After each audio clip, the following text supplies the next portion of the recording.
Анатолий Мясниковның тимир юлчы тәҗрибәсе 25 елга җыела. Үлчи торган шаблон көндәлек эш коралы. Аның ярдәмендә рельсларның тигезлеген тикшерә, җитешсезлекләр булса бригадасы белән бергә төзәтә. Эш көне иртәнге 3-тә үк башлана аның. Мондый режимга яшьләр түзә алмый китәләр ди ул. Шулай да авыр һөнәренә бала чактан гашыйк булуын яшерми.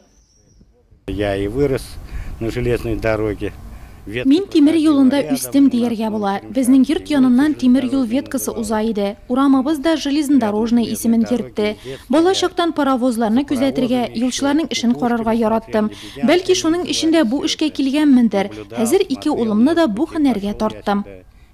Юлларны ремонтлаучылар, машинистлар, монтерлар, электрчылар, пассажирларга хезмәт күрсәтүчеләр, биредә күп төрле һөнәр ияләре хезмәт куйса да, аларны тимир юлчы дигән бердәм статус һәм уртак максат берләштерә. Ул да булса станцияның көйле эшләве. Әйтик, 2016 пассажирлар елы дип игълан ителгән елны тимир юл вокзалында халык уңайлыгы өчен байтак эш башкарылган. Хәзер нәни пассажирлар поезд киткән арада ял итеп уйнап ала, өлкәнрәкләр музейда Нурлат станциясе тарихы белән таныша яки юлда укырга китап юнәтә.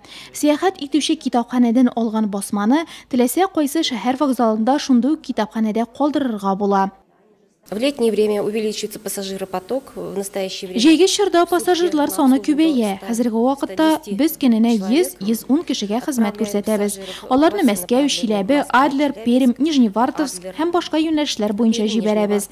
Хәзер кеше мобиль пассажирлар саны артты. Аларга зур игътибар бирәбез. Поезддан төшәргә, менәргә булышабыз. Тимир юлның популярлыгы бетте. Поездларда йөрүчеләр азайды диючеләр ялгыша. Быелның гыйнварыннан башлап төрле тарафларга 12 меңнән артык пассажир җибәрелгән. Бу узган елга караганда 3%-ка күбрәк. Ярты ел эчендә йөкләр күчерү планы 127%-ка үтәлгән һәм узган ел белән чагыштырганда 2 тапкыр арткан. Барысына да үз эшен яраткан, юллар романтикасына мөкиббән булып калган белгечләр сәбәпче. Я работаю в этой должности и на железной дороге. Мин бу вазифада һәм гомумән тимир юлда 32 ел эшлим. Эшем бик ошый. Тимир юлда бер көндә икенчесенә охшаш түгел. Эшебез кызыклы, төрле һөнәр ияләре эшли. Тормышыбыз тере, һәр вакыт хәрәкәттәбез. Сам по себе интересен.